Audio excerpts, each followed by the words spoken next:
South Africa's President Cyril Ramaphosa has had to reprimand the country's finance minister today for comments he made about Zambia. After Zambia's President Edgar Lungu fired the central bank governor, Denny Kalialia, Tito Mboweni of South Africa tweeted that presidents in Africa must stop this nonsense of waking up in the morning and fire a central bank governor. You cannot do that. This is not some fiefdoms of yours, your personal property, no. Now, Mboweni further went on to say that that governor was a good fella.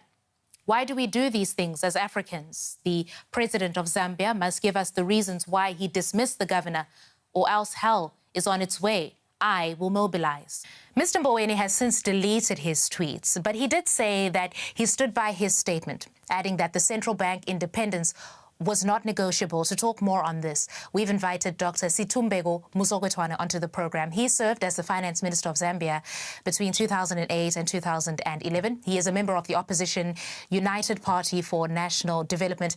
Welcome to DW News Africa, Doctor. So South Africa's finance minister is insinuating that this is an issue of central bank independence. Do you know what he's talking about? Is the independence of Zambia's central bank under threat? Yes, by the way, I also served as a deputy governor of the Central Bank of Zambia, so I understand exactly what he's talking about. Yes, I think it's correct to feel that the central bank independence is being threatened, first of all, because of the manner by which the governor has been fired. Person that we all felt was doing a good job, fired without an explanation. Obviously, that shows that there is no independence. But we also believe that some of the statements that the governor may have been issuing in the last few days, cautioning the government about the need to scale down on borrowing, that may have annoyed the government. But even the Minister of Finance has been saying the same thing. He has been stating the same things, that there's need for government to control borrowing because it's getting out of control.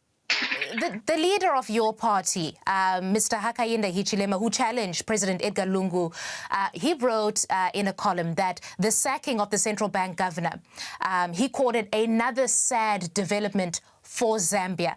What is happening in Zambia? It is another sad development because everyone knows that Zambia is going through severe economic problems, not just because of the COVID-19 like everywhere else, but because of the extraordinary amount of indebtedness that Zambia is in. And at this time, one would have expected that to tackle these serious economic problems, good, experienced hands would have been required, like that of the sacked governor, to steer around this problem. And this is a man that was there even during the HIPIC days when Zambia and many other African countries were heavily indebted. He was part of the team that got Zambia out of that mess. So he's an experienced man to deal with the issues that we are confronting today, and to take him out at this time, obviously it's a sad day for Zambia. Okay, I mean, this is the behavior of a president who knows he can rule with impunity, almost to say. And just to, I guess, support that, we know that human rights groups have said that democratic freedoms have been eroded in Zambia under President Edgar Lungu. Is this a classic case of power has corrupted the man? Absolutely.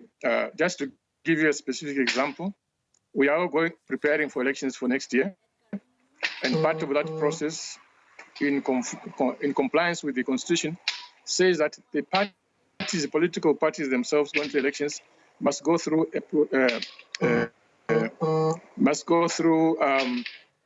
political elections. But when our party goes for these conventions, for intra-party elections, we get arrested. Okay, but when the ruling party is doing the same thing, they're allowed.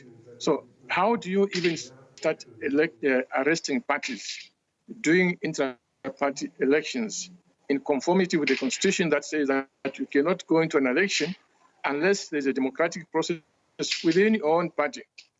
But you try and do that, you get arrested. this is just an example of the democratic space that is shrinking every day in our country. All right, that is Dr. Situmbeko Msogotwane. He's talking to us from the countryside in Zambia. Thank you so much for the time you've given us, sir.